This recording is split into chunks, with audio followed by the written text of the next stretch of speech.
ਧੰਨ ਗੁਰ ਪ੍ਰਸਾਦਿ ਜਪੁ। ਆਦਿ ਸਚੁ ਜੁਗਾਦਿ ਸਚੁ।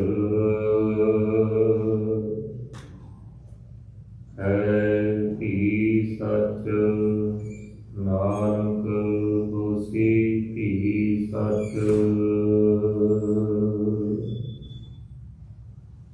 ਚਕਰ ਚਿਹਨ ਅਰ ਬਰਨ ਜਾਤ ਅਰ ਪਾਪ ਨੈਨ ਜਿਹੇ।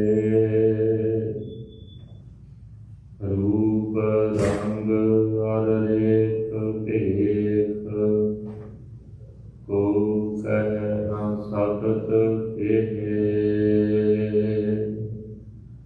ਅਚਲ ਮੂਰਤ ਅਨੁਭਵ ਪ੍ਰਕਾਸ਼।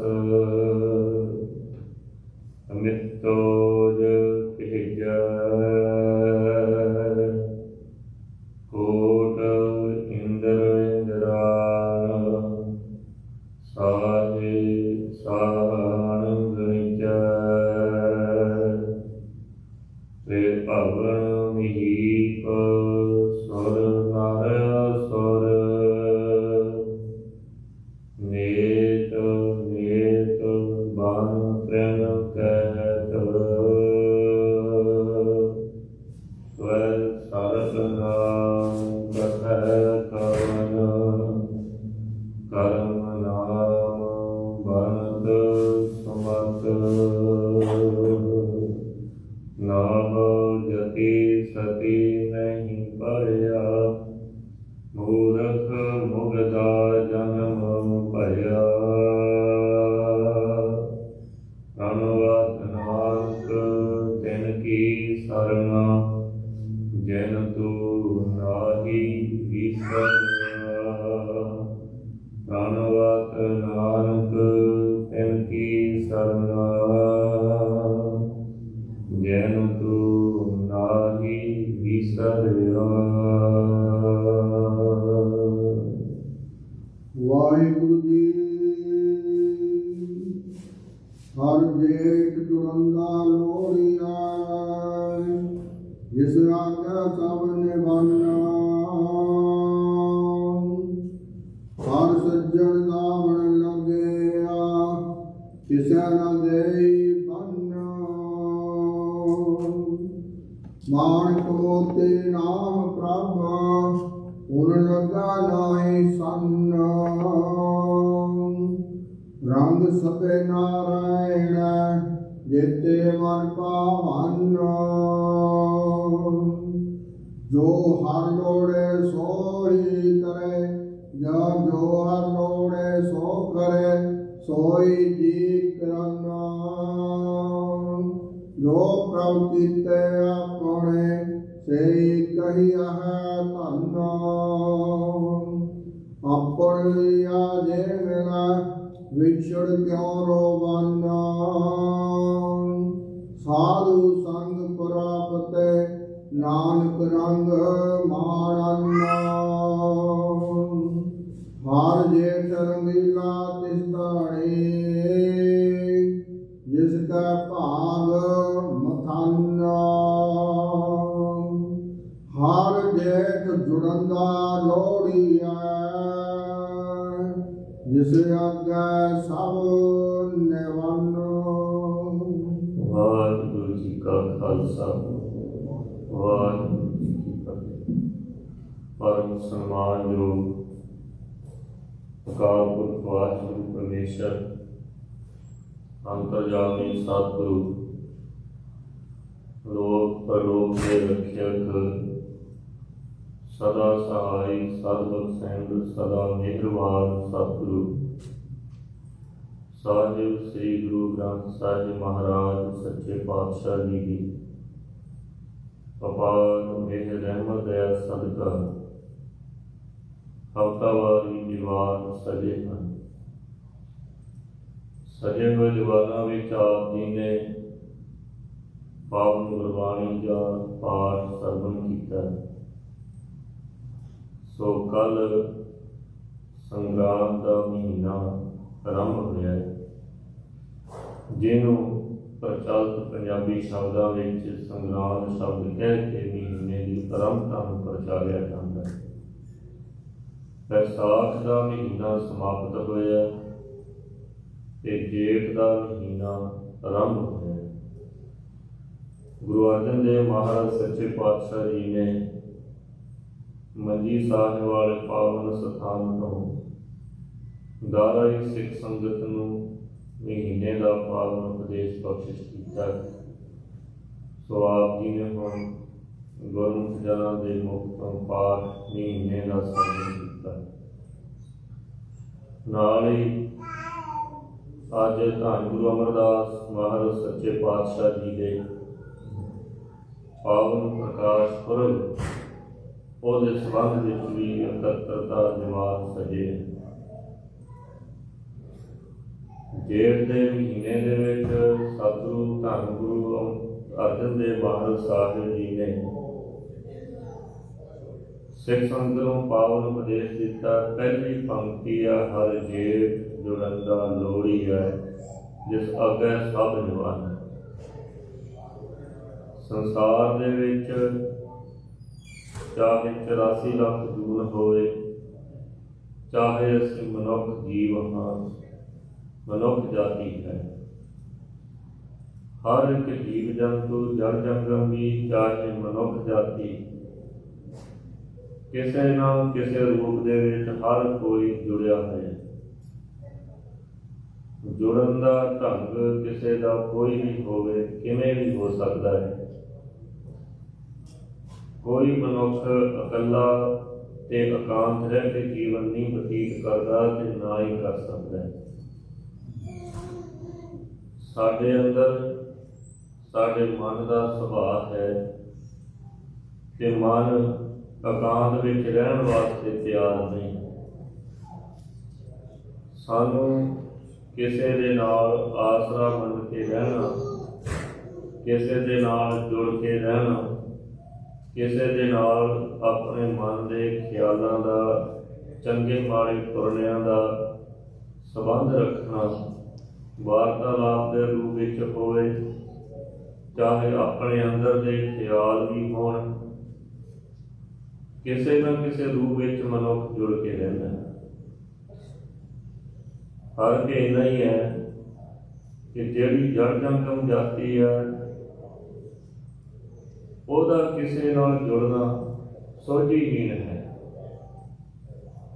ਉਹਦੇ ਅੰਦਰ ਇਹ ਸੋਝੀ ਨਹੀਂ ਕਿ ਜੇ ਜੜ ਜੰਗਮ ਜਾਤੀ ਜਿਹੜੀ ਹੈ ਜਦੋਂ ਉਹ ਕਿਸੇ ਨਾਲ ਜੁੜਦੀ ਹੈ ਆਪਣੇ ਸਵਾਰਥ ਕਰਕੇ ਜਾਂ ਆਪਣੇ ਮੋਹ ਕਰਕੇ, ਕਿਉਂਕਿ ਜਾਨਵਰਾਂ ਨੂੰ ਤੁਸੀਂ ਮੋਹ ਕਰੋ, ਜਾਨਵਰਾਂ ਨੂੰ ਤੁਸੀਂ ਲਗਾਓ ਕਰੋ, ਉਹ ਤੁਹਾਡੇ ਨਾਲ ਇੰਨੇ ਜੁੜ ਜਾਂਦੇ ਹੈ ਕਿ ਜਿੱਥੋਂ ਤੱਕ ਉਹਨਾਂ ਦੀ ਪਹੁੰਚ ਹੁੰਦੀ ਹੈ ਉੱਥੋਂ ਤੱਕ ਤੁਹਾਡੇ ਨਾਲ ਮੋਹ ਕਰਦੇ, ਦੌੜ ਦੌੜ ਕੇ ਤੁਹਾਡੇ ਕੋਲ ਆਉਂਦੇ ਹੈ, ਚਾਹੇ ਪਸ਼ੂ ਜਾਤੀ ਜਾਨਵਰ ਜਾਤੀ ਕਿਉਂ ਨਾ ਹੋਵੇ। ਪਰ ਉਹਨਾਂ ਦੇ ਅੰਦਰ ਇਹ ਗਿਆਨ ਨਹੀਂ ਕਿ ਜਿਹਦੇ ਨਾਲ ਮੈਂ ਜੁੜਿਆ ਹੋਇਆ, ਜਿਹਦੇ ਨਾਲ ਮੈਂ ਮੋਹ ਕਰਦਾ, ਲਗਾਓ ਕਰਦਾ, ਉਹਦਾ ਮੈਨੂੰ ਨੁਕਸਾਨ ਜਾਂ ਮੈਨੂੰ ਫਾਇਦਾ ਕੀ ਹੋਵੇ। ਪਰ ਮਨੁੱਖ ਕੋਲੇ ਇਹ ਸੋਝੀ ਹੈ। ਮਨੁੱਖ ਚਾਹੇ ਆਪਣੇ ਪਰਿਵਾਰ ਨਾਲ, ਕੁਟੁੰਬ ਨਾਲ, ਚਾਹੇ ਮਾਇਆ ਦੇ ਰੂਪ ਵਿੱਚ ਬਾਹਰੀ ਤੌਰ ਤੇ ਮਿੱਤਰ ਰਿਸ਼ਤੇਦਾਰਾਂ ਦੇ ਨਾਲ, ਕਿਸੇ ਵਸਤੂ ਨਾਲ ਵੀ ਜਦੋਂ ਸੰਬੰਧ ਰੱਖਦਾ ਹੈ, ਪਹਿਲਾਂ ਉਹਦੇ ਤਾਂ ਹੀ ਇਹ ਵਿਚਾਰ ਕਰਦਾ ਹੈ ਕਿ ਮੈਨੂੰ ਇਹ ਤੋਂ ਲਾਹਾ ਕੀ ਹੋਵੇਗਾ।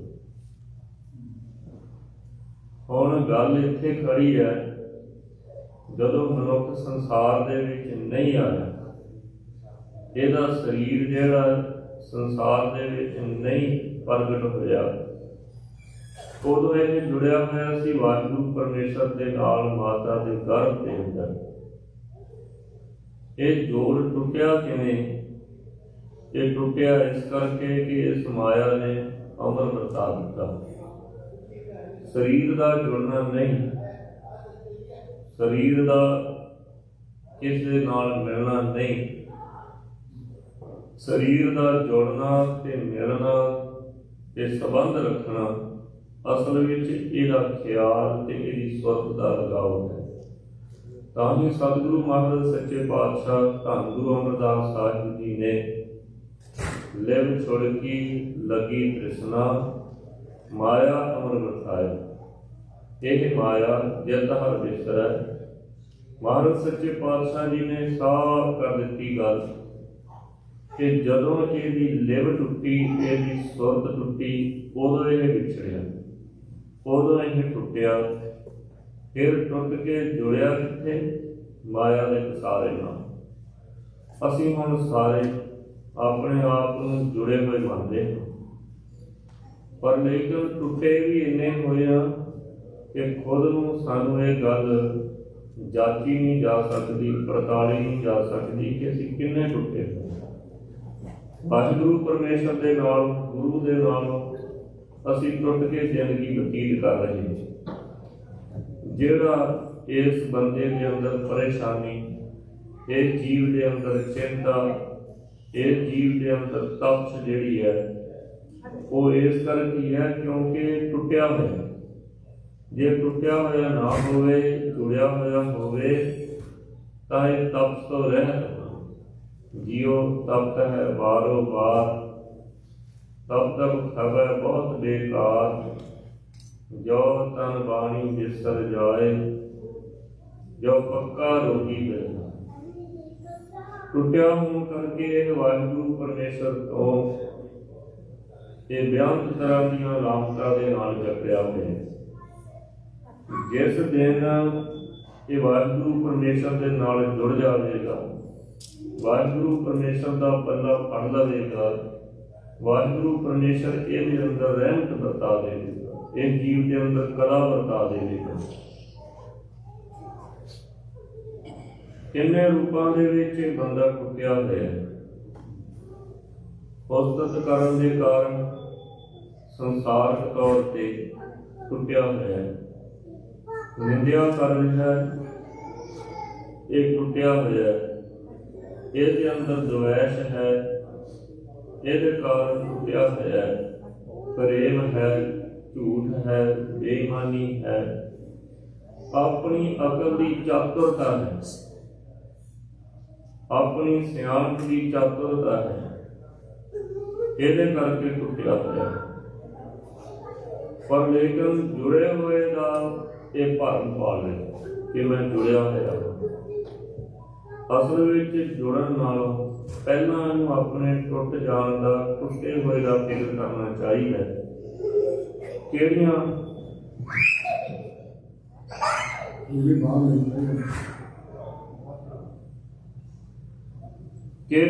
ਇਹੋ ਜਿਹੀਆਂ ਸਾਡੀਆਂ ਬਿਰਤੀਆਂ ਹਨ ਜਿਨ੍ਹਾਂ ਕਰਕੇ ਅਸੀਂ ਵਾਹਿਗੁਰੂ ਪਰਮੇਸ਼ਰ ਨਾਲੋਂ ਟੁੱਟੇ ਹੋਏ ਹਾਂ ਤੇ ਜੁੜ ਨਹੀਂ ਰਹੇ। ਮਹਾਰਾਜ ਸੱਚੇ ਪਾਤਸ਼ਾਹ ਕਹਿੰਦੇ ਹਰ ਜੇਠ ਜੁੜਨ ਦਾ ਲੋੜੀ ਹੈ, ਜਿਸ ਅੱਗੇ ਸਭ ਨਿਭਾਉਣਾ।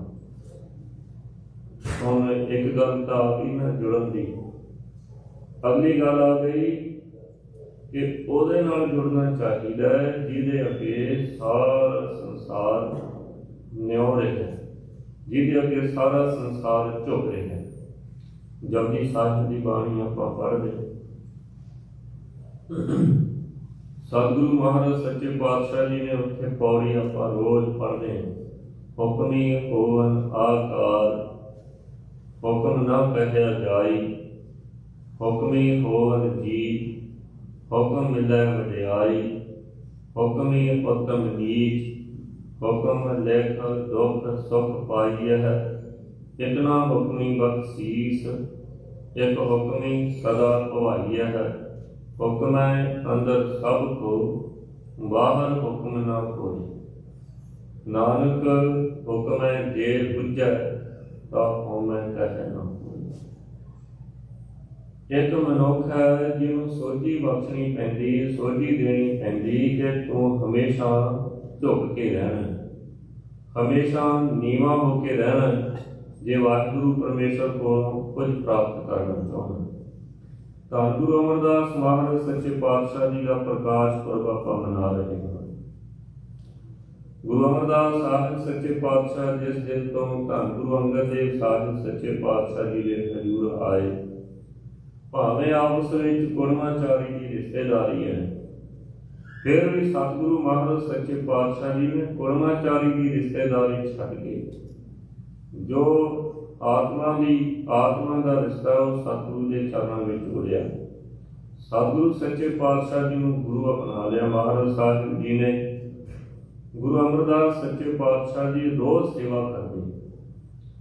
ਸੇਵਾ ਕਿਵੇਂ ਕਰਦੇ? ਖਡੂਰ ਸਾਹਿਬ ਤੋਂ ਬਿਆਸ ਦਰਿਆ ਗੋਇੰਦਵਾਲ ਸਾਹਿਬ ਘਾਟ ਤੇ ਰੋਜ਼ ਜਲ ਲੈਣ ਵਾਸਤੇ ਜਾਂਦੇ, ਕਾਗਰ ਭਰ ਕੇ ਲੈ ਕੇ ਆਉਂਦੇ।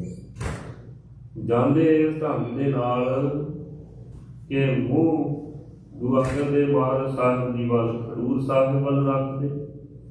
ਪਿਛਲਪੁਰ ਤੁਰ ਕੇ ਘਾਟ ਤੱਕ ਜਾਂਦੇ, ਉੱਥੇ ਦਿਸ਼ਾ ਬਦਲ ਜਾਂਦੀ, ਫਿਰ ਮੁੱਖ ਆਪਣੇ ਆਪ ਗੁਰੂ ਸਾਹਿਬ ਵੱਲ ਹੋ ਜਾਂਦਾ ਤੇ ਕਾਗਰ ਭਰ ਲੈਂਦੇ। 12 ਸਾਲ ਲਗਾਤਾਰ ਧੰਨ ਗੁਰੂ ਅਮਰਦਾਸ ਸੱਚੇ ਪਾਤਸ਼ਾਹ ਜੀ ਨੇ ਗਾਗਰ ਢੋ ਕੇ ਜਲਦੀ ਗੁਰੂ ਅੰਗਦ ਦੇਵ ਸਾਹਿਬ ਸੱਚੇ ਪਾਤਸ਼ਾਹ ਜੀ ਦੀ ਸੇਵਾ ਕੀਤੀ ਤੇ ਗੁਰੂ ਅੰਗਦ ਦੇਵ ਮਹਾਰਾਜ ਸੱਚੇ ਪਾਤਸ਼ਾਹ ਜੀ ਦੇ ਹੁਕਮ ਦੇ ਵਿੱਚ ਆਪਣਾ ਜੀਵਨ ਬਤੀਤ ਕੀਤਾ।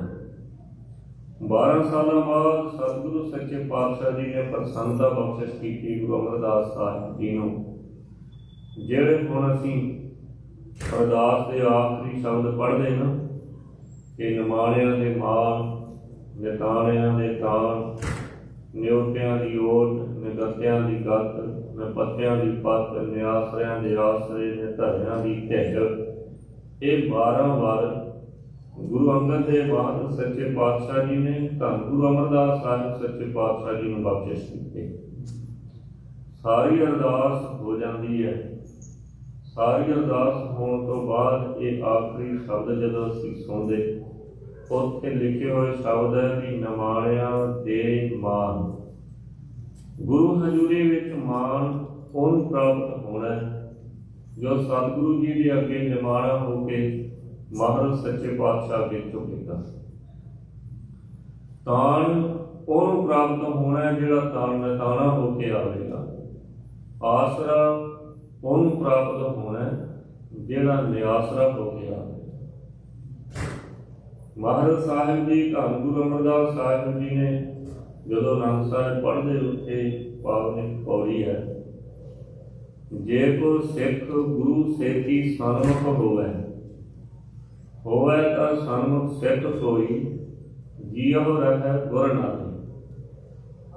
ਅਸੀਂ ਜੇ ਸਮਝਦੇ ਹਾਂ ਕਿ ਅਸੀਂ ਸਤਿਗੁਰੂ ਦੇ ਸਨਮੁਖ ਹਾਂ, ਸਨਮੁਖਤਾਈ ਇਹ ਹੈ, ਹੁਣ ਆਪਾਂ ਵੀ ਸਾਰੇ ਗੁਰੂ ਦੇ ਸਨਮੁਖ ਭਾਵ ਸਾਹਮਣੇ ਬੈਠੇ ਹਾਂ। ਸਨਮੁਖ ਦਾ ਅਰਥ ਹੁੰਦਾ ਕਿ ਸਾਹਮਣੇ ਮੁਖ ਹੋਵੇ, ਗੁਰੂ ਵੱਲ ਮੁਖ ਹੋਵੇ। ਤੇ ਗੁਰੂ ਮਹਾਰਾਜ ਸੱਚੇ ਪਾਤਸ਼ਾਹ ਕਹਿੰਦੇ ਸਨਮੁਖਤਾਈ ਦਾ ਵਿਸ਼ੇਸ਼ਣ ਇਹ ਹੈ ਕਿ ਜੇ ਕੋਈ ਸਿੱਖ ਗੁਰੂ ਸੇਤੀ ਸਨਮੁਖ ਹੋਵੇ, ਗੁਰੂ ਤਾਈ, ਜੇ ਕੋਈ ਸਿੱਖ ਸਨਮੁਖ ਹੋਵੇ, ਗੁਰੂ ਨਾਲ ਸਨਮੁਖਤਾਈ ਬਣ ਜਾਵੇ, ਤਾਂ ਉਹਦੀ ਅਗਲੀ ਗੱਲ ਹੈ ਵੀ ਜੀਉ ਰਹਿ ਗੁਰ ਨਾਲੇ, ਕਿ ਇਹਦਾ ਜੀ, ਇਹਦਾ ਚਿੱਤ, ਇਹਦੀ ਸੁਰਤ, ਇਹਦਾ ਖਿਆਲ ਸਦਾ ਗੁਰੂ ਨਾਲ ਰਹੇ, ਗੁਰੂ ਚਰਨਾਂ ਵਿੱਚ ਰਹੇ। ਫਿਰ ਗੁਰ ਕੇ ਚਰਨ ਹਿਰਦੈ ਧਿਆਏ। ਜਿਹੜਾ ਚਿੱਤ ਗੁਰੂ ਚਰਨਾਂ ਵਿੱਚ ਰਹੇ, ਉਹ ਉਪਦੇਸ਼ ਰੂਪੀ ਸਤਿਗੁਰੂ ਦੇ ਚਰਨ ਸਦਾ ਆਪਣੇ ਹਿਰਦੇ ਵਿੱਚ ਧਿਆਉਂਦਾ ਰਹੇ। ਸਤਿਗੁਰੂ ਦਾ ਉਪਦੇਸ਼ ਸਦਾ ਹਿਰਦੇ ਵਿੱਚ ਦ੍ਰਿੜ ਕਰਦਾ ਰਹੇ। ਹਾਥ ਪਾਉ ਕਰ ਕਾਮ ਸਭ ਚੀਤ ਨਰੰਜਨ ਨਾਲ। ਇਹ ਹੱਥਾਂ ਪੈਰਾਂ ਨਾਲ ਕੰਮ ਕਰਦੇ ਹੋਏ ਚਿੱਤ ਸਦਾ ਵਾਹਿਗੁਰੂ ਪਰਮੇਸ਼ਰ ਦੇ ਚਰਨਾਂ ਵਿੱਚ ਰਹੇ, ਸੁਰਤ ਸਦਾ ਵਾਹਿਗੁਰੂ ਪਰਮੇਸ਼ਰ ਦੇ ਚਰਨਾਂ ਵਿੱਚ ਰਹੇ। ਕਹਿੰਦੇ ਬਈ ਜਿਹੜੀਆਂ ਚੀਜ਼ਾਂ ਜਿਵੇਂ ਹੁਣ ਸਮੁੰਦਰ ਦੇ ਵਿੱਚ ਜਹਾਜ਼ ਹੈ ਜਾਂ ਹਵਾ ਦੇ ਵਿੱਚ ਵੀ ਜਹਾਜ਼ ਉੱਡਦਾ ਹੈ, ਉਹ ਉਹਨਾਂ ਚਿਰ ਸਹੀ ਦਿਸ਼ਾ ਵੱਲ ਜਾਂਦੇ ਜਿੰਨਾ ਚਿਰ ਉਹਨਾਂ ਦਾ ਜਿਹੜਾ ਕੰਪਾਸ ਹੈ, ਜਿਹੜੀ ਉਹਨਾਂ ਦਾ ਦਿਸ਼ਾ ਨਿਰਦੇਸ਼ ਦਾ ਜੰਤਰ ਹੈ, ਜਿੰਨਾ ਚਿਰ ਉਹਦਾ ਮੁੱਖ ਆਪਣੀ ਦਿਸ਼ਾ ਵੱਲ ਰਹਿੰਦਾ ਹੈ। ਸਮੁੰਦਰੀ ਜਹਾਜ਼ ਹੈ, ਜਿਸ ਦਿਸ਼ਾ 'ਚ ਉਹਨੇ ਜਾਣਾ ਉਹਦਾ ਜਿਹੜਾ ਦਿਸ਼ਾ ਨਿਰਦੇਸ਼ ਦਾ ਜੰਤਰ ਲੱਗਿਆ ਹੋਇਆ ਉਹਦੇ ਉੱਪਰ, ਉਹਦੇ ਢੰਗ ਦੇ ਨਾਲ ਉਹਨੂੰ ਚਲਾਉਣ ਵਾਲਾ ਪਾਇਲਟ ਕੈਪਟਨ ਜਿਹੜਾ ਉਹ ਜਹਾਜ਼ ਨੂੰ ਲਈ ਜਾਂਦਾ, ਉਹ ਦਿਸ਼ਾਹੀਨ ਨਹੀਂ ਹੋਣ ਦਿੰਦਾ ਉਹਦੇ ਜੰਤਰ ਨੂੰ। ਜਿਸ ਵੇਲੇ ਵੀ ਉਹ ਦਿਸ਼ਾਹੀਨ ਜੰਤਰ ਹੋ ਜਾਂਦਾ ਹੈ ਤੇ ਉਹ ਆਪਣੇ ਰਸਤੇ ਤੋਂ ਭਟਕ ਜਾਂਦਾ ਹੈ। ਐਸਾ ਹੀ ਹੈ ਕਿ ਮਨੁੱਖ ਦਾ ਹਿਰਦਾ, ਮਨੁੱਖ ਦੀ ਸੁਰਤ, ਮਨੁੱਖ ਦਾ ਮਨ, ਖਿਆਲ ਜਿਹੜਾ ਜਦੋਂ ਵਾਹਿਗੁਰੂ ਪਰਮੇਸ਼ਰ ਦੀ ਦਿਸ਼ਾ ਤੋਂ ਦਿਸ਼ਾਹੀਨ ਹੋ ਜਾਂਦਾ ਹੈ, ਉਦੋਂ ਇਹ ਮਨੁੱਖ ਫਿਰ ਭਟਕ ਜਾਂਦਾ ਹੈ। ਕੋਈ ਵੀ ਕੰਮ ਕਰਦਾ ਪਹਿਲਾਂ ਇਹਨੂੰ ਆਪਣੀ ਦਿਸ਼ਾ ਚੇਤੇ ਰੱਖਣੀ ਚਾਹੀਦੀ ਹੈ। ਜੇ ਇਹਦੀ ਦਿਸ਼ਾ ਵਿਗੜ ਗਈ ਨਾ, ਉਹ ਤੋਂ ਪਹਿਲਾਂ ਇਹਦੀ ਮਨਸਾ ਵਿਗੜ ਜਾਂਦੀ। ਤਾਂ ਹੀ ਮਹਾਰਾਜ ਜੀ ਨੇ ਕਿਹਾ, ਜੈਸੀ ਮਨਸਾ ਤੈਸੀ ਦਸ਼ਾ। ਜਦੋਂ ਇਹਦੀ ਮਨਸਾ ਵਿਗੜ ਗਈ ਤੇ ਇਹਦੀ ਦਸ਼ਾ ਵੀ ਵਿਗੜ ਜਾਂਦੀ ਹੈ। ਪਹਿਲਾਂ ਉਹ ਤਾਂ ਦਿਸ਼ਾ ਇਹਦੀ ਵਿਗੜੀ, ਇਹ ਆਪਣੇ ਰਸਤੇ ਤੋਂ, ਆਪਣੀ ਮੰਜ਼ਿਲ ਤੋਂ ਭਟਕਿਆ। ਜਿੱਥੇ ਇਹਨੂੰ ਸਨਮੁਖ ਰਹਿਣਾ ਚਾਹੀਦਾ ਸੀ, ਉੱਥੋਂ ਇਹ ਭਟਕ ਗਿਆ। ਇਸ ਕਰਕੇ ਇਹਦੀ ਮਨਸਾ ਤੇ ਦਸ਼ਾ, ਇਹਦੀ ਹਾਲਤ ਵਿਗੜ ਗਈ। ਅਸੀਂ ਆਪਣੀ ਵਿਗੜੀ ਹੋਈ ਹਾਲਤ ਤੋਂ ਬਹੁਤ ਦੁਖੀ ਹੁੰਦੇ ਹਾਂ, ਪਰ ਲੇਕਿਨ ਫਿਰ ਉਹ ਵਿਗੜੀ ਹੋਈ ਹਾਲਤ ਨੂੰ ਸੁਲਝਾਉਣ ਵਾਸਤੇ ਫਿਰ ਗੁਰੂ ਕੋਲ ਆਉਂਦੇ, ਅਰਦਾਸ ਕਰਦੇ ਗੁਰੂ ਚਰਨਾਂ ਵਿੱਚ ਵੀ ਸਾਡੀ ਉਹਦੀ ਜਿਹੜੀ ਹਾਲਤ ਹੈ ਉਹ ਸੁਧਰ ਜਾਵੇ। ਪਰ ਲੇਕਿਨ ਉਹ ਜਿਸ ਕਾਰਨ ਉਹ ਹਾਲਤ ਸਾਡੀ ਵਿਗੜੀ, ਉਹਦਾ ਪਛਤਾਵਾ ਸਾਡੇ ਅੰਦਰ ਨਹੀਂ ਹੁੰਦਾ।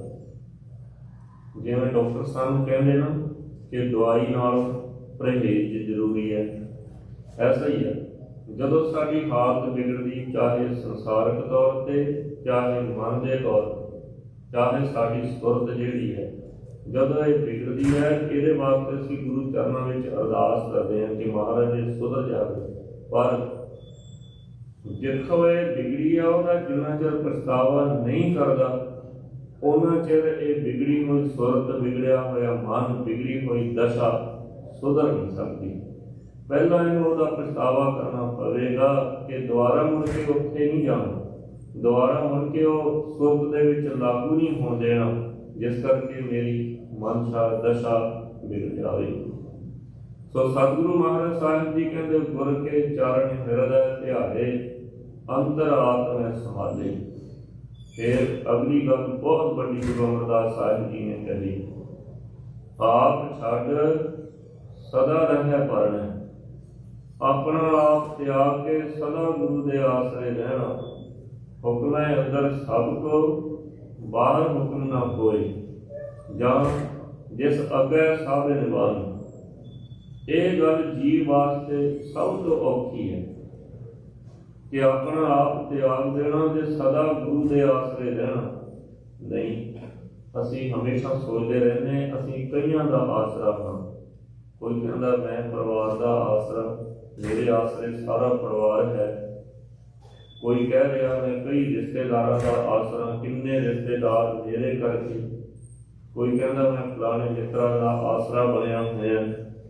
ਬੇਅੰਤ ਤਰ੍ਹਾਂ ਦੇ ਸਾਡੇ ਅੰਦਰ ਖਿਆਲ ਹੈ ਕਿ ਅਸੀਂ ਆਪਣੇ ਆਪ ਨੂੰ ਕਿਸੇ ਦਾ ਆਸਰਾ ਮੰਨਦੇ ਹਾਂ। ਜਦੋਂ ਸਾਡੇ ਅੰਦਰ ਐਸਾ ਇਹ ਪਰਵੜ ਰੂਪ ਕਿਸੇ ਦਾ ਆਸਰਾ ਬਣਦਾ ਹੈ, ਫਿਰ ਜੀਵ ਆਪਣੇ ਆਪ ਨੂੰ ਨਿਆਸਰਾ ਕਿਵੇਂ ਜਾਣ ਸਕਦਾ ਹੈ? ਨਹੀਂ ਜਾਣ ਸਕਦਾ। ਪਹਿਲਾਂ ਆਪਣੇ ਆਪ ਨੂੰ ਨਿਆਸਰਾ ਕਰਨਾ ਪਵੇਗਾ ਕਿ ਮੈਂ ਤਾਂ ਆਪ ਨਿਆਸਰਾ ਹਾਂ, ਮੈਂ ਕਿਸੇ ਦਾ ਆਸਰਾ ਕਿਵੇਂ ਬਣ ਸਕਦਾ ਹਾਂ? ਇਹ ਸਵਾਲ ਪੈਦਾ ਹੁੰਦਾ ਹੈ। ਆਪਾਂ ਨੂੰ ਇਹ ਸਵਾਲ ਕੋਈ ਕਰੇਗਾ ਕਿ ਫਿਰ ਅਸੀਂ ਆਪਣੇ ਬੱਚੇ ਪਾਲਦੇ, ਪਰਿਵਾਰ ਨੂੰ ਪਾਲਦੇ, ਅਸੀਂ ਆਸਰਾ ਹੀ ਹਾਂ ਉਹਨਾਂ ਦਾ? ਨਹੀਂ। ਵਾਹਿਗੁਰੂ ਪਰਮੇਸ਼ਰ ਨੇ ਆਪ ਆਸਰਾ ਬਣ ਕੇ ਸਾਨੂੰ ਇਹ ਬੱਚੇ, ਅਸੀਂ ਸੋਚਦੇ ਹਾਂ ਕਿ ਸਾਨੂੰ ਦੋ ਸਰੀਰ ਮਿਲ ਗਏ, ਸਾਨੂੰ ਇੱਕ ਸਰੀਰ ਵਾਹਿਗੁਰੂ ਪਰਮੇਸ਼ਰ ਨੇ ਦੇ ਦਿੱਤਾ, ਅਸੀਂ ਬੱਚਿਆਂ ਨੂੰ ਸਰੀਰ ਜਾਣ ਕੇ ਪਾਲ ਰਹੇ ਹਾਂ। ਸਰੀਰ ਜਾਣ ਕੇ ਸਾਨੂੰ ਖੁਸ਼ੀ ਹੁੰਦੀ। ਸਾਡੇ ਸਮਾਜ ਵਿੱਚ ਕਈ ਤਰ੍ਹਾਂ ਦੀਆਂ ਕੁਰੀਤੀਆਂ, ਮੁੰਡਿਆਂ ਕੁੜੀਆਂ ਦੀਆਂ, ਉਹਨਾਂ ਕਰਕੇ ਸਾਡੇ ਅੰਦਰ ਖੁਸ਼ੀ ਤੇ ਗਮੀ ਵੀ ਹੁੰਦੀ, ਸਰੀਰ ਕਰਕੇ ਹੁੰਦਾ। ਅਸੀਂ ਸਰੀਰ ਨੂੰ ਹੀ ਇੱਕ ਵਸਤੂ ਸਮਝਦੇ ਕਿ ਇਹ ਸਰੀਰ ਜਿਹੜਾ, ਇਹ ਵਸਤੂ ਸਾਨੂੰ ਵਾਹਿਗੁਰੂ ਪਰਮੇਸ਼ਰ ਨੇ ਦਿੱਤੀ ਹੈ। ਜੇ ਮਨ ਭਾਉਂਦੀ ਮਨ ਦੇ ਅਨੁਕੂਲ ਸਰੀਰ ਮਿਲ ਗਿਆ, ਅਸੀਂ ਖੁਸ਼ ਹਾਂ। ਜੇ ਸਾਡੇ ਅਨੁਸਾਰ ਸਰੀਰ ਨਹੀਂ ਮਿਲਿਆ ਤੇ ਅਸੀਂ ਦੁਖੀ ਹੋ ਜਾਂਦੇ ਕਿ ਜੋ ਅਸੀਂ ਚਾਹੁੰਦੇ ਸੀ ਉਹ ਨਹੀਂ ਹੋਇਆ, ਤਾਂ ਮਤਲਬ ਸਰੀਰ ਹੈ। ਪਰ ਨਹੀਂ, ਗੁਰੂ ਸਿਧਾਂਤ ਦਾ ਫੈਸਲਾ ਇਹ ਹੈ, ਵਾਹਿਗੁਰੂ ਪਰਮੇਸ਼ਰ ਨੇ ਸਾਨੂੰ ਆਤਮਾ ਬਖਸ਼ਿਸ਼ ਕੀਤੀ ਹੈ, ਸਰੀਰ ਨਹੀਂ। ਉਹ ਸਰੀਰ ਆਤਮਾ ਕਰਕੇ ਹੈ। ਜੇ ਆਤਮਾ ਨਾ ਹੋਵੇ ਤਾਂ ਸਰੀਰ ਦਾ ਕੀ ਮੁੱਲ ਹੈ? ਵਾਹਿਗੁਰੂ ਪਰਮੇਸ਼ਰ ਨੇ ਸਾਨੂੰ ਉਹ ਆਤਮਾ ਦਿੱਤੀ, ਆਤਮਾ ਦੇ ਪਾਲਣ ਪੋਸ਼ਣ ਦੀ ਸਾਨੂੰ ਜ਼ਿੰਮੇਵਾਰੀ ਦਿੱਤੀ। ਸਾਨੂੰ ਜ਼ਿੰਮੇਵਾਰੀ ਇਹ ਦਿੱਤੀ ਕਿ ਇਸ ਆਤਮਾ ਨੂੰ ਸੋਝੀ ਦੇਣੀ ਤੇ ਮੇਰੇ ਨਾਲ ਜੋੜਨਾ, ਵਾਹਿਗੁਰੂ ਪਰਮੇਸ਼ਰ ਨਾਲ ਜੋੜਨਾ, ਗੁਰਬਾਣੀ ਨਾਲ ਜੋੜਨਾ, ਗੁਰੂ ਨਾਲ ਜੋੜਨਾ, ਚੰਗੇ ਸੰਸਕਾਰ ਦੇਣੇ। ਉਹਨੂੰ ਇਹ ਸੋਝੀ ਦੇਣੀ ਕਿ ਤੂੰ ਸੰਸਾਰ ਦੇ ਉੱਤੇ ਆਪਣੇ ਜੀਵਨ ਦੀ ਕਮਾਈ ਕਰਨ ਵਾਸਤੇ ਆਇਆ ਭਾਈ। ਇਹ ਜ਼ਿੰਮੇਵਾਰੀ ਹੈ ਸਾਡੇ ਕੋਲ ਕਿ ਜਿਹੜੀਆਂ ਸਾਡੇ ਘਰ ਵਿੱਚ ਆਤਮਾ ਪੈਦਾ ਹੁੰਦੀਆਂ, ਬੱਚੇ ਪੈਦਾ ਹੁੰਦੇ, ਉਹ ਇੱਕ ਸਾਡੀ ਜ਼ਿੰਮੇਵਾਰੀ ਹੈ, ਨਾ ਕਿ ਅਸੀਂ ਉਹਨਾਂ ਦਾ ਆਸਰਾ ਹਾਂ। ਅਸੀਂ ਆਪਣੀ ਜ਼ਿੰਮੇਵਾਰੀ ਨਿਭਾ ਰਹੇ। ਜ਼ਿੰਮੇਵਾਰੀ ਕਿੰਨੀ ਸ਼ਿੱਦਤ ਦੇ ਨਾਲ, ਕਿੰਨੀ ਇਮਾਨਦਾਰੀ ਦੇ ਨਾਲ ਅਸੀਂ ਨਿਭਾਉਂਦੇ ਹਾਂ, ਉਹ ਆਪੋ ਆਪਣਾ ਸਾਨੂੰ ਸਾਰਿਆਂ ਨੂੰ ਪਤਾ ਹੈ ਕਿ ਉਹ ਅਸੀਂ ਕਿੰਨੀ ਸ਼ਿੱਦਤ ਨਾਲ ਨਿਭਾਈਏ ਜ਼ਿੰਮੇਵਾਰੀ। ਉਹ ਤਾਂ ਨਿਭੂਗੀ ਜੇ ਅਸੀਂ ਆਪ ਜ਼ਿੰਮੇਵਾਰ ਰਹੀਏ। ਜਿਹੜਾ ਆਪ ਜ਼ਿੰਮੇਵਾਰ ਹੈ, ਮਨੁੱਖ ਦੂਸਰੇ ਨੂੰ ਜ਼ਿੰਮੇਵਾਰੀ ਦਾ ਅਹਿਸਾਸ ਕਰਾ ਸਕਦਾ ਹੈ। ਜੇ ਅਸੀਂ ਆਪ ਗੈਰ ਜ਼ਿੰਮੇਵਾਰ ਹਾਂ, ਫਿਰ ਅਸੀਂ ਕਿਸੇ ਨੂੰ ਜ਼ਿੰਮੇਵਾਰੀ ਦਾ ਅਹਿਸਾਸ ਨਹੀਂ ਕਰਾ ਸਕਦੇ। ਪਹਿਲਾਂ ਸਾਨੂੰ ਆਪ ਖੁਦ ਸ੍ਰੇਸ਼ਟ ਜ਼ਿੰਮੇਵਾਰ ਬਣਨਾ ਪਵੇਗਾ, ਫਿਰ ਦੂਸਰਾ ਜਿਹੜਾ ਉਹ ਜ਼ਿੰਮੇਵਾਰੀ ਦਾ ਅਹਿਸਾਸ ਕਰੇਗਾ। ਸੋ ਮਹਾਰਾਜ ਸੱਚੇ ਪਾਤਸ਼ਾਹ ਕਹਿਣ ਲੱਗੇ, ਆਪ ਛੱਡ ਸਦਾ ਰਹਿ ਪਰਣੇ, ਆਪਣਾ ਆਪ ਤਿਆਗ ਕੇ ਸਦਾ ਗੁਰੂ ਦੇ ਆਸਰੇ ਰਹਿਣਾ। ਫਿਰ ਗੁਰ ਬਿਨਾਂ ਵਰਨਾ ਜਾਣੇ ਕੋਈ, ਬਗੈਰ ਸਤਿਗੁਰੂ ਤੋਂ ਸਾਡੇ ਅੰਦਰ ਕਿਸੇ ਆਸਰੇ ਦਾ ਖਿਆਲ ਹੀ ਨਾ ਹੋਵੇ, ਸਾਡੇ ਅੰਦਰ ਕਿਸੇ ਆਸਰੇ ਦਾ ਕੋਈ ਫੁਰਨਾ ਹੀ ਨਾ ਹੋਵੇ। ਕਦੇ ਰੱਤੀ ਭਰ ਵੀ ਇਹ ਖਿਆਲ ਨਾ ਆਵੇ ਕਿ ਗੁਰੂ ਤੋਂ ਬਗੈਰ ਹੋਰ ਵੀ ਕੋਈ ਮੇਰਾ ਆਸਰਾ ਹੈ। ਜੋ ਗੁਰੂ ਤੋਂ ਬਗੈਰ ਕੋਈ ਆਸਰਾ ਹੋਰ ਲੱਭ ਲਵਾਂਗੇ ਤਾਂ ਫਿਰ ਟੁੱਟ ਜਾਵਾਂਗੇ। ਫਿਰ ਗੁਰੂ ਆਸਰੇ ਦਾ ਅਹਿਸਾਸ ਨਹੀਂ ਹੋਵੇਗਾ। ਗੁਰੂ ਆਸਰੇ ਦਾ ਫਿਰ ਸਾਡੇ ਅੰਦਰ ਰਸ ਨਹੀਂ ਰਹੇਗਾ। ਗੁਰੂ ਆਸਰੇ ਦੀ ਸਾਡੇ ਅੰਦਰ ਖੁਸ਼ੀ ਨਹੀਂ ਰਹੇਗੀ। ਮਹਾਰਾਜ ਜੀ ਨੇ ਕਿਹਾ, ਨਾਨਕ ਭਗਤਾ ਸਦਾ ਵਿਗਾਸ। ਸਦਾ ਵਿਗਾਸ ਦਾ ਅਰਥ ਹੈ ਕਿ ਜਿਹੜੇ ਰੱਬ ਦੇ ਪਿਆਰੇ ਆ ਨਾ, ਉਹਨਾਂ ਦੇ ਅੰਦਰ ਸਦਾ ਹੀ ਖੇੜਾ ਬਣਿਆ ਰਹਿੰਦਾ, ਸਦਾ ਹੀ ਚਾਅ ਬਣਿਆ ਰਹਿੰਦਾ, ਸਦਾ ਹੀ ਪ੍ਰੇਮ ਬਣਿਆ ਰਹਿੰਦਾ, ਸਦਾ ਹੀ ਉਹਨਾਂ ਦੇ ਚਿਹਰੇ ਉੱਤੇ ਨੂਰਾਨੀ ਨੂਰ ਚਮਕਦਾ ਰਹਿੰਦਾ। ਉਹਨਾਂ ਦੀਆਂ ਅੱਖਾਂ ਗੁਰੂ ਦੀ ਖੁਸ਼ੀ ਦੇ ਵਿੱਚ ਚਮਕਦੀਆਂ ਰਹਿੰਦੀਆਂ। ਗੁਰੂ ਦੇ ਪਿਆਰ ਦਾ ਬੈਰਾਗ ਉਹਨਾਂ ਦੇ ਨੇਤਰਾਂ ਦੇ ਵਿੱਚ ਝਲਕਦਾ ਰਹਿੰਦਾ। ਉਹਨਾਂ ਦੀ ਤੋਰ ਨਿਆਰੀ ਹੈ, ਉਹਨਾਂ ਦਾ ਬੋਲਚਾਲ ਨਿਆਰਾ ਹੈ। ਮਹਾਰਾਜ ਸੱਚੇ ਪਾਤਸ਼ਾਹ ਜੀ ਨੇ ਜਿਹੜਾ ਉਹਨਾਂ ਦੇ ਅੰਦਰ ਵਿਕਾਸ ਬਖਸ਼ਿਸ਼ ਕੀਤਾ, ਇਹ ਸਾਰੀ ਕਲਾ ਬਖਸ਼ਿਸ਼ ਦੀ ਹੈ। ਜਦੋਂ ਮਨੁੱਖ ਕਿਸੇ ਅਮੀਰ ਆਦਮੀ ਦੇ ਨਾਲ, ਆਪ ਤੋਂ ਵੱਡੇ ਆਦਮੀ ਦੇ ਨਾਲ, ਤਾਕਤਵਰ ਆਦਮੀ ਦੇ ਨਾਲ ਆਪਾਂ ਜੋ ਜੁੜਦੇ ਹਾਂ, ਉਹਦੀ ਤਾਕਤ ਦੇ ਆਸਰੇ ਦਾ ਸਾਡੇ ਅੰਦਰ ਅਸਰ ਹੁੰਦਾ। ਜੈਸੀ ਉਹਦੀ ਤਾਕਤ ਹੋਵੇ, ਜੈਸੀ ਉਹਦੇ ਅੰਦਰ ਕੋਈ ਵਡਿਆਈ ਹੋਵੇ, ਉਹਦਾ ਸਾਡੇ ਤੇ ਅਸਰ ਜ਼ਰੂਰ ਹੁੰਦਾ, ਸਾਡੇ ਮਨ ਤੇ ਅਸਰ ਜ਼ਰੂਰ ਹੁੰਦਾ ਕਿ ਇਹਦੇ ਆਸਰੇ ਦੇ ਨਾਲ ਮੇਰਾ ਆਹ ਕੰਮ ਜਿਹੜਾ ਉਹ ਸੁਧਰ ਜਾਵੇਗਾ। ਅਸੀਂ ਸਾਰੇ ਦੁਨਿਆਵੀ ਤੌਰ ਤੇ ਕਿਸੇ ਨਾਲ ਜੋ ਜੁੜਦੇ ਹਾਂ, ਅਸੀਂ ਪਹਿਲਾਂ ਦੇਖਦੇ ਇਸ ਆਦਮੀ ਕੋਲ ਤਾਕਤ ਕੀ ਹੈ। ਜਿਹੜਾ ਅਸੀਂ ਇਹਦਾ ਆਸਰਾ ਤੱਕ ਰਹੇ ਹਾਂ, ਉਹ ਆਸਰੇ ਦਾ ਸਾਡੇ ਅੰਦਰ ਕੋਈ ਫਾਇਦਾ ਵੀ ਹੋਵੇਗਾ, ਉਹਦੀ ਖੁਸ਼ੀ ਵੀ ਹੋਵੇਗੀ। ਜਿਹਦੇ ਆਸਰੇ ਦੀ ਸਾਡੇ ਅੰਦਰ ਖੁਸ਼ੀ ਨਹੀਂ, ਅਸੀਂ ਕਦੇ ਉਹਦਾ ਆਸਰਾ ਨਹੀਂ ਤੱਕਦੇ। ਐਸੇ ਹੀ ਰੱਬ ਦੇ ਪਿਆਰਿਆਂ ਦੇ ਅੰਦਰ ਜਿਹੜਾ ਵਾਹਿਗੁਰੂ ਪਰਮੇਸ਼ਰ ਹੈ, ਸਭ ਜੀਵਾਂ ਨੂੰ ਪੈਦਾ ਕਰਨ ਵਾਲਾ, ਸਭ ਜੀਵਾਂ ਨੂੰ ਚਲਾਉਣ ਵਾਲਾ, ਸ੍ਰਿਸ਼ਟੀ ਨੂੰ ਪਾਲਣ ਵਾਲਾ, ਸ੍ਰਿਸ਼ਟੀ ਨੂੰ ਮਾਰਨ ਵਾਲਾ, ਜਿਹੜੇ ਰੱਬ ਦੇ ਪਿਆਰੇ ਆ, ਉਹ ਇਹ ਅਹਿਸਾਸ ਕਰ ਲੈਂਦੇ ਆ ਕਿ ਇਸ ਤੋਂ ਵੱਡਾ ਆਸਰਾ ਦੁਨੀਆ 'ਚ ਕੋਈ ਨਹੀਂ ਹੋ ਸਕਦਾ। ਕਹਿੰਦੇ ਬਈ ਕੋਈ ਰਾਜਾ ਨਾ ਜੰਗਲ ਵਿੱਚ ਗਿਆ, ਜੋ ਲੱਕੜਾਂ ਕੱਟਣ ਵਾਲੇ ਨੇ ਉਹਨੂੰ ਬੜੀ ਪਿਆਸ ਲੱਗੀ, ਫਿਰਦਾ ਉਹਦੇ ਕੋਲ ਆ ਗਿਆ। ਕਹਿਣ ਲੱਗਿਆ ਵੀ ਰਾਹ ਮੈਂ ਭੁੱਲ ਗਿਆ ਤੇ ਮੇਰੇ ਨਾਲ ਦੇ ਮੇਰੇ ਨੌਕਰ ਕਰਮਚਾਰੀ ਮੈਥੋਂ ਉਹ ਉੱਡ ਗਏ, ਮੈਥੋਂ ਵਿਛੜ ਗਏ, ਮੈਂ ਇਕੱਲਾ ਰਹਿ ਗਿਆ, ਮੈਨੂੰ ਪਿਆਸ ਬੜੀ ਲੱਗੀ, ਜੇ ਉਹਨੂੰ ਪਾਣੀ ਪਿਆ ਦੇਵੇ। ਉਹਨੇ ਆਪਣੀ ਮਸ਼ਕ ਲਾਈ ਤੇ ਉਹਨੂੰ ਰਾਜੇ ਨੂੰ ਪਾਣੀ ਪਿਆਤਾ। ਤੇ पानी पी के राजा बड़ा खुश होया भी मेरी प्यास मिट गई, मैंने पानी नहीं सी लभदा।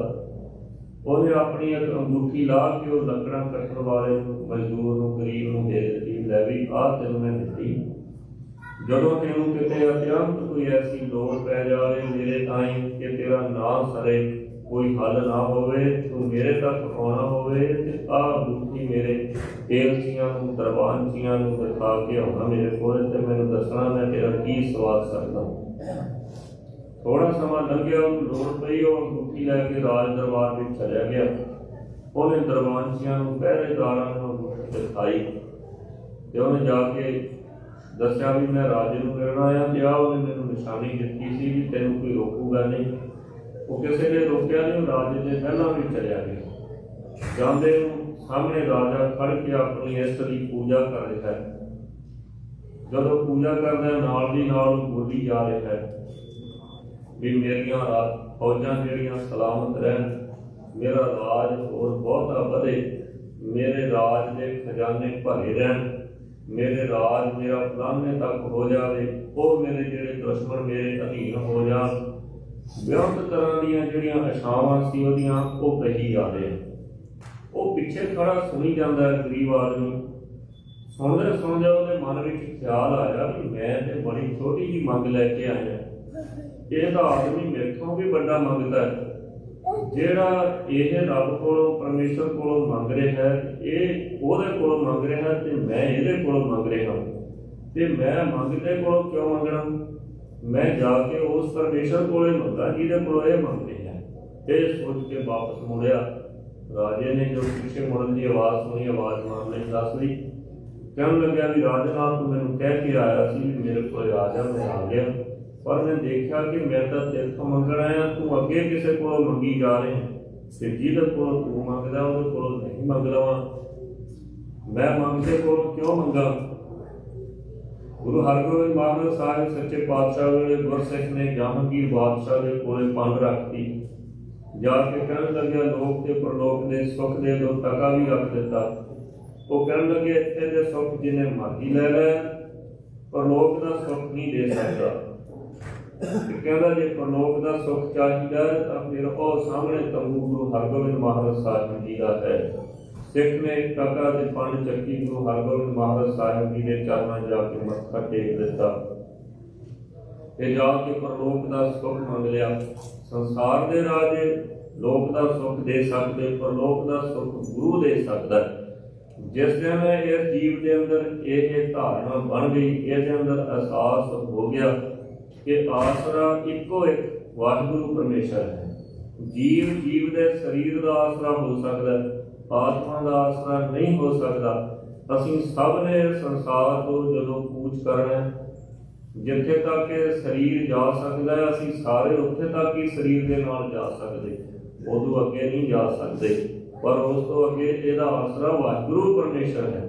ਇਸ ਕਰਕੇ ਵਾਹਿਗੁਰੂ ਪਰਮੇਸ਼ਰ ਲੋਕ ਵਿੱਚ ਵੀ ਆਸਰਾ ਹੈ ਤੇ ਪ੍ਰਲੋਕ ਵਿੱਚ ਵੀ ਆਸਰਾ ਹੈ। ਜਿਹੜਾ ਲੋਕ ਤੇ ਪ੍ਰਲੋਕ ਦਾ ਆਸਰਾ ਹੈ ਉਹਨੂੰ ਆਸਰਾ ਬਣਾ ਕੇ ਅਸੀਂ ਜੀਵਨ ਜੀਈਏ। ਮਹਾਰਾਜ ਸਾਹਿਬ ਜੀ ਨੇ ਕਿਹਾ ਗਾਵੇ ਕੋ ਤਾਨ ਹੋਵੇ ਕਿਸੈ ਤਾਨ, ਗਾਵੇ ਕੋ ਦਾਤ ਜਾਣੈ ਨਿਸ਼ਾਨ, ਗਾਵੇ ਕੋ ਗੁਣ ਵਡਿਆਈਆਂ ਚਾਰ, ਗਾਵੇ ਕੋ ਵਿਦਿਆ ਵਿਖਮ ਵਿਚਾਰ, ਗਾਵੇ ਕੋ ਸਾਜ ਕਰੇ ਤਨ ਖੇ। ਇਹ ਜਿਹੜੇ ਉਹ ਵਾਹਿਗੁਰੂ ਪਰਮੇਸ਼ਰ ਨੂੰ ਆਸਰਾ ਮੰਨ ਕੇ ਉਹਦੇ ਅੱਗੇ ਝੁਕ ਗਏ, ਉਹਦੇ ਅੱਗੇ ਨਿਉ ਗਏ, ਉਹਨਾਂ ਨੂੰ ਉਹ ਸਾਰੇ ਵਾਹਿਗੁਰੂ ਪਰਮੇਸ਼ਰ ਨਾਲ ਜੁੜ ਗਏ, ਵਾਹਿਗੁਰੂ ਪਰਮੇਸ਼ਰ ਦੇ ਹੁਕਮ ਵਿੱਚ ਆ ਗਏ। ਜਿਨ੍ਹਾਂ ਨੇ ਵਾਹਿਗੁਰੂ ਪਰਮੇਸ਼ਰ ਦਾ ਹੁਕਮ ਮੰਨਿਆ ਉਹ ਸਦਾ ਵਾਹਿਗੁਰੂ ਪਰਮੇਸ਼ਰ ਦੇ ਚਰਨਾਂ ਵਿੱਚ ਝੁਕੇ ਰਹੇ। ਜਿਸ ਵੇਲੇ ਗੁਰੂ ਹਰਗੋਬਿੰਦ ਮਹਾਰਾਜ ਸਾਹਿਬ ਜੀ ਗਵਾਲੀਅਰ ਦੇ ਕਿਲੇ ਵਿੱਚ ਬੰਦ ਸਨ ਤਾਂ ਬਾਬਾ ਬੁੱਢਾ ਸਾਹਿਬ ਜੀ ਨੇ ਜਾ ਕੇ ਚੌਂਕੀਆਂ ਕੱਢੀਆਂ ਤੇ ਪਰਿਕਰਮਾ ਕੀਤੀਆਂ ਗੁਰੂ ਮਹਾਰਾਜ ਸਾਹਿਬ ਜੀ ਦੀਆਂ। ਗੁਰੂ ਨਾਨਕ ਸਾਹਿਬ ਜੀ ਨੇ ਜਿਸ ਵੇਲੇ ਗੁਰੂ ਅੰਗਦ ਦੇਵ ਮਹਾਰਾਜ ਸਾਹਿਬ ਜੀ ਨੂੰ ਗੁਰਗੱਦੀ ਦਿੱਤੀ, ਪਰਿਕਰਮਾ ਕਰਕੇ ਮੱਥਾ ਟੇਕਿਆ। ਗੁਰੂ ਅੰਗਦ ਦੇਵ ਮਹਾਰਾਜ ਸਾਹਿਬ ਜੀ ਨੇ ਗੁਰੂ ਅਮਰਦਾਸ ਸਾਹਿਬ ਜੀ ਨੂੰ ਗੁਰਗੱਦੀ ਦਿੱਤੀ, ਪਰਿਕਰਮਾ ਕਰਕੇ ਮੱਥਾ ਟੇਕਿਆ।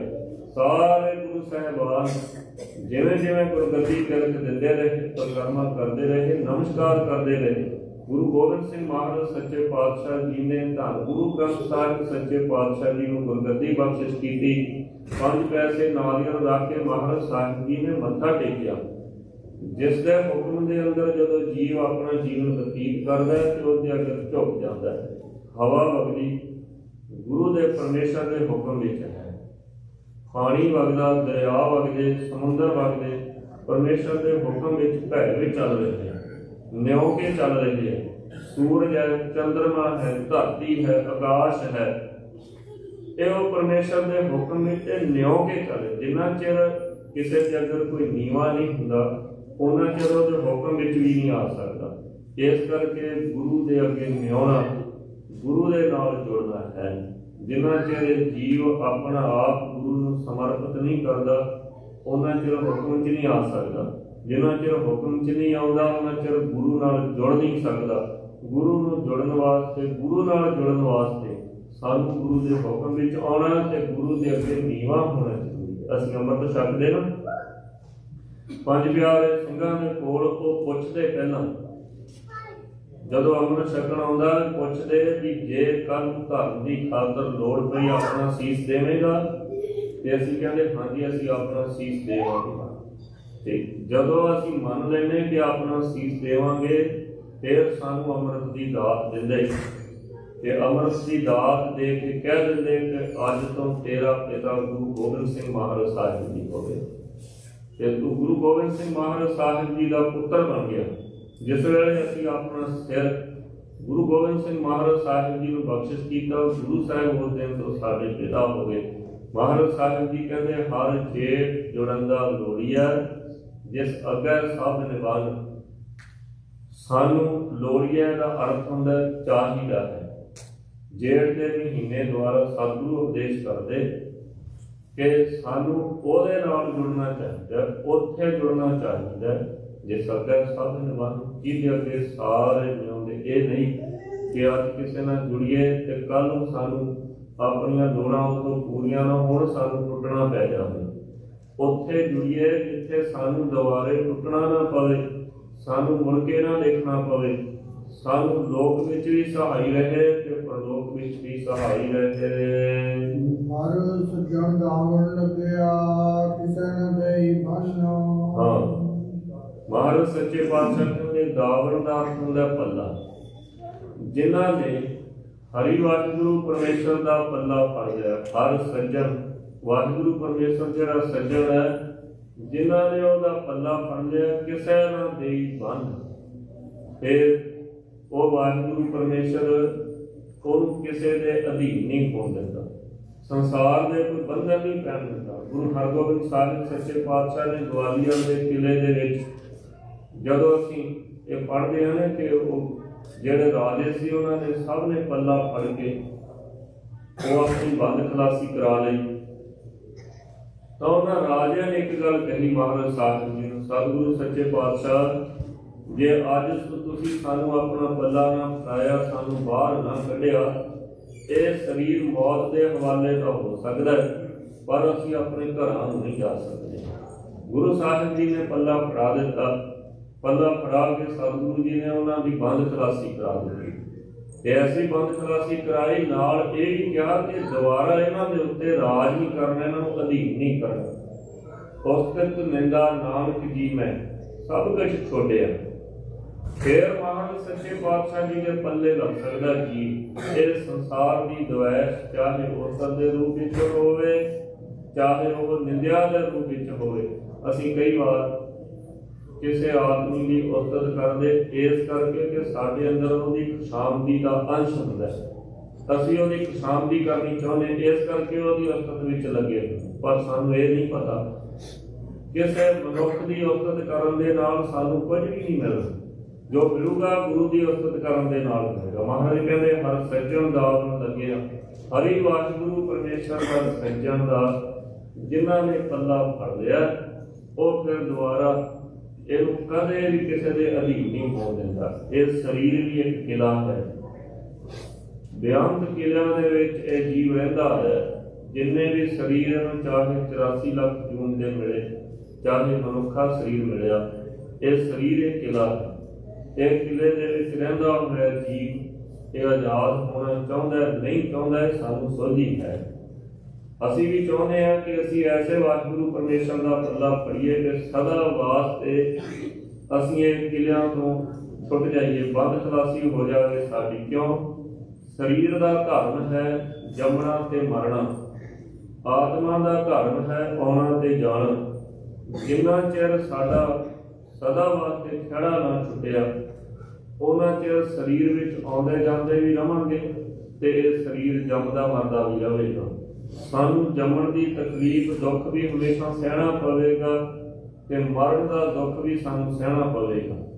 ਸੋ ਇਸ ਕਰਕੇ ਜੇ ਸਦਾ ਵਾਸਤੇ ਇਹ ਸਰੀਰ ਦੀ ਕਿਰਿਆ ਨੂੰ ਖੜਾ ਛਡਾਉਣਾ ਚਾਹੁੰਦੇ ਹਾਂ ਤਾਂ ਫਿਰ ਹਰੀ ਵਾਹਿਗੁਰੂ ਪਰਮੇਸ਼ਰ ਸੱਜਣ ਦਾ ਪੱਲਾ ਫੜ ਲਈਏ, ਅੰਮ੍ਰਿਤਧਾਰੀ ਹੋ ਜਾਈਏ, ਗੁਰੂ ਗੋਬਿੰਦ ਸਿੰਘ ਮਹਾਰਾਜ ਸਾਹਿਬ ਜੀ ਦੇ ਪੁੱਤਰ ਬਣ ਜਾਈਏ, ਦਿੱਤੀ ਹੋਈ ਅੰਮ੍ਰਿਤ ਦੀ ਦਾਤ ਨੂੰ ਦਿਨ ਪਰ ਰਾਤ ਇੱਕ ਕਰਕੇ ਕਮਾਈ ਕਰੀਏ। ਜੋ ਨਾਮ ਦ੍ਰਿੜ ਕਰਾਇਆ ਜਾਂਦਾ ਪੰਜ ਪਿਆਰਿਆਂ ਵੱਲੋਂ ਰੋਜ਼ ਜਪੀਏ, ਮੂਲ ਮੰਤਰ ਦੇ ਰੂਪ ਵਿੱਚ, ਗੁਰ ਮੰਤਰ ਦੇ ਰੂਪ ਵਿੱਚ। ਝੂਠ ਬੋਲਣਾ, ਪ੍ਰੇਮ ਕਰਨਾ, ਬੇਈਮਾਨੀ ਕਰਨੀ ਛੱਡ ਦਈਏ, ਗੁਰੂ ਆਸਰੇ ਹੋ ਕੇ ਆਪਣਾ ਜੀਵਨ ਸੁਧਾਰੀਏ ਤੇ ਆਪਣੇ ਜੀਵਨ ਦੀ ਕਮਾਈ ਕਰੀਏ ਜੀ। ਮਾਨਸ ਮੋਤੀ ਨਾਮ ਪ੍ਰਭ ਲੱਗੈ ਨਾਹੀ ਸੰਨ। ਮਾਨਸ ਰੂਪੀ ਤੇ ਮੋਤੀਆਂ ਰੂਪ ਜੋ ਵਾਹਿਗੁਰੂ ਪਰਮੇਸ਼ਰ ਦਾ ਨਾਮ ਹੈ, ਜਾਂ ਸਰਵਣ ਮੰਨਣ ਅਧਿਆਸਣ ਤੇ ਮੋਤੀ ਰੂਪ ਸ਼ੁੱਧਤਾ ਜੋ ਵਾਹਿਗੁਰੂ ਪਰਮੇਸ਼ਰ ਦਾ ਨਾਮ ਹੈ, ਜਿਨ੍ਹਾਂ ਨੂੰ ਉਹ ਇਹ ਖਜ਼ਾਨਾ ਜਿਹੜਾ ਨਾ ਤਾਂ ਸੜ ਸਕਦਾ, ਨਾ ਡੁੱਬ ਸਕਦਾ, ਨਾ ਜਿਸ ਖਜ਼ਾਨੇ ਨੂੰ ਕੋਈ ਚੋਰੀ ਕਰ ਸਕਦਾ, ਇਹੋ ਧਨ ਅਖੁੱਟ ਨਾ ਨਿਖੁੱਟੈ ਨਾ ਜਾਏ। ਐਸੇ ਧਨ ਜਿਹੜਾ ਵਾਹਿਗੁਰੂ ਪਰਮੇਸ਼ਰ ਦਾ ਜੋ ਮਾਨਕਾਂ ਵਰਗਾ ਅਮੋਲਕ ਹੈ, ਮੋਤੀਆਂ ਵਰਗਾ ਸ਼ੁੱਧ ਹੈ, ਐਸਾ ਵਾਹਿਗੁਰੂ ਪਰਮੇਸ਼ਰ ਦਾ ਨਾਮ ਜਿਨ੍ਹਾਂ ਨੂੰ ਪ੍ਰਾਪਤ ਹੋ ਜਾਂਦਾ, ਪ੍ਰਾਪਤ ਹੋਊਗਾ ਗੁਰੂ। ਗੁਰੂ ਸਾਨੂੰ ਉਹ ਦਾਤ ਬਖਸ਼ਿਸ਼ ਕਰੂਗਾ। ਜਦੋਂ ਪੰਜ ਪਿਆਰਿਆਂ ਨੂੰ ਅਸੀਂ ਕਹਿੰਦੇ ਕਿ ਪੰਜ ਪਿਆਰੇ ਗੁਰੂ ਗੋਬਿੰਦ ਸਿੰਘ ਮਹਾਰਾਜ ਸਾਹਿਬ ਦਾ ਸਰੂਪ ਹਨ, ਗੁਰੂ ਗੋਬਿੰਦ ਸਿੰਘ ਮਹਾਰਾਜ ਸੱਚੇ ਪਾਤਸ਼ਾਹ ਨੇ ਕਿਹਾ ਕਿ ਮੈਂ ਤੁਹਾਡੇ ਵਿੱਚ ਆਤਮਾ ਰੂਪ ਹੋ ਕੇ ਵਰਤਿਆ ਕਰਾਂਗਾ।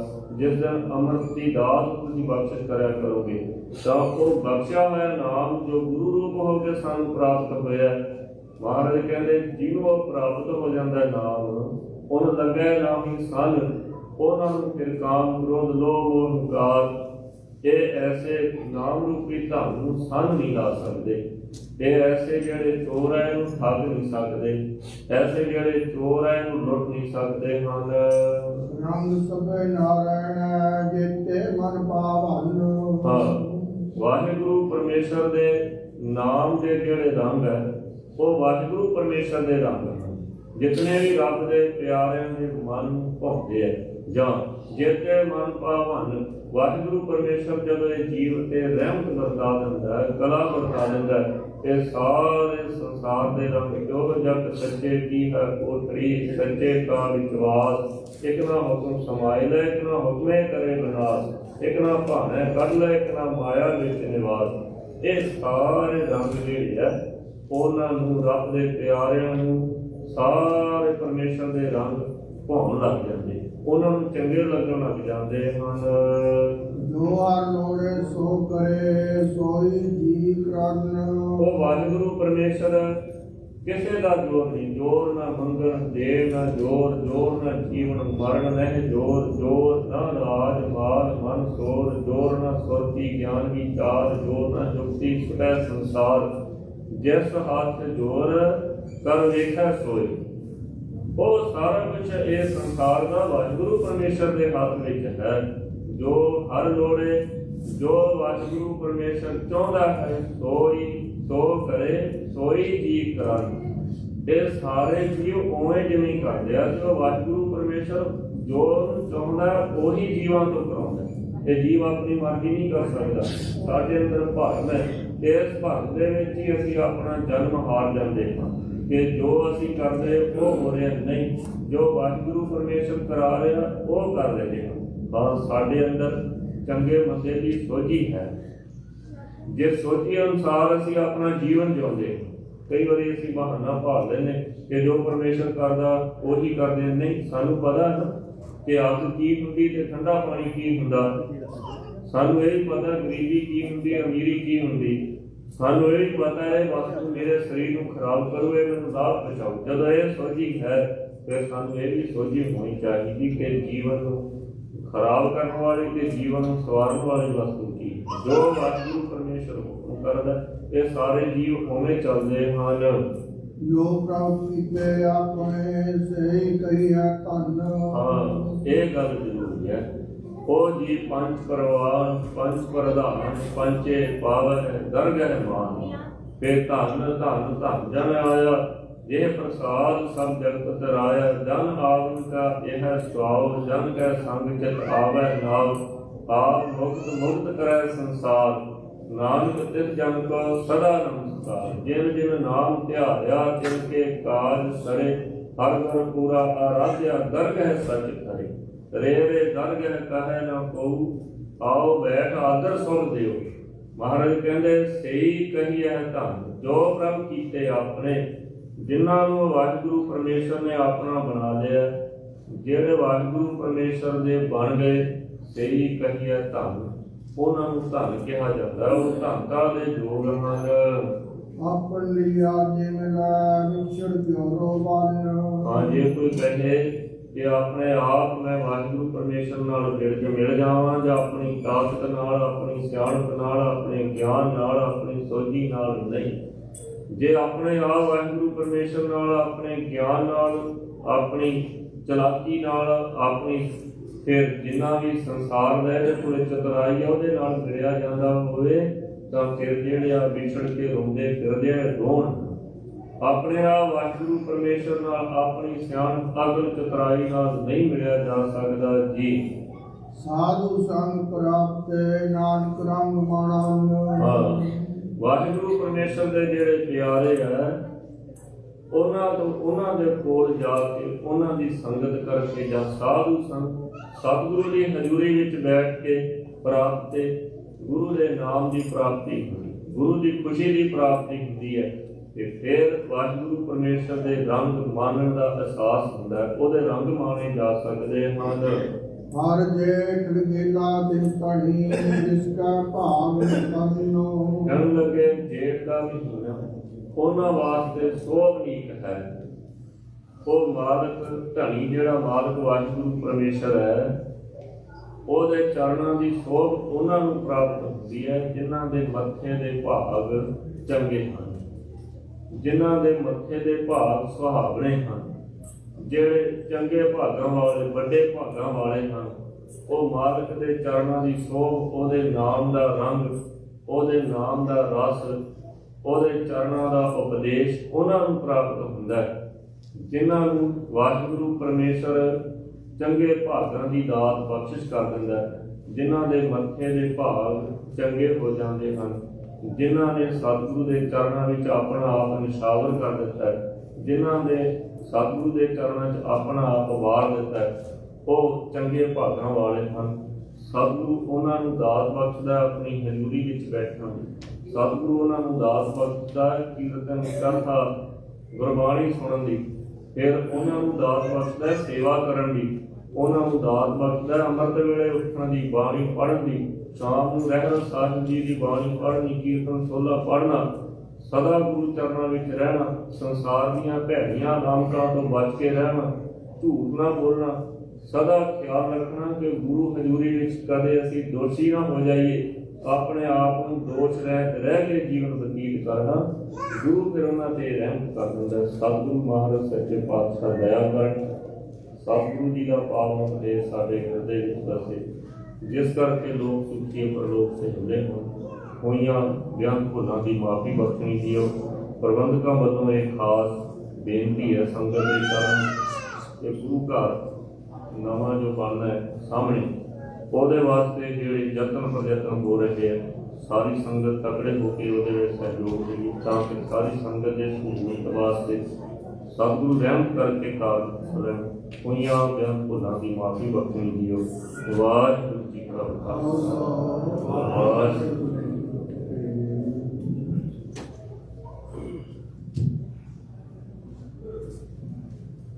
ਗੁਰੂ ਪਿਆਰੀ ਸਾਧ ਸੰਗਤ ਜੀ, ਵਾਹਿਗੁਰੂ ਜੀ ਕਾ ਖਾਲਸਾ ਵਾਹਿਗੁਰੂ ਜੀ ਕੀ ਫਤਿਹ। ਇਹ ਸੰਪੂਰਨ ਸਤਿਕਾਰਯੋਗ ਭਾਈ ਬਲਜੀਤ ਸਿੰਘ ਜੀ, ਜਿਨ੍ਹਾਂ ਪਾਸੋਂ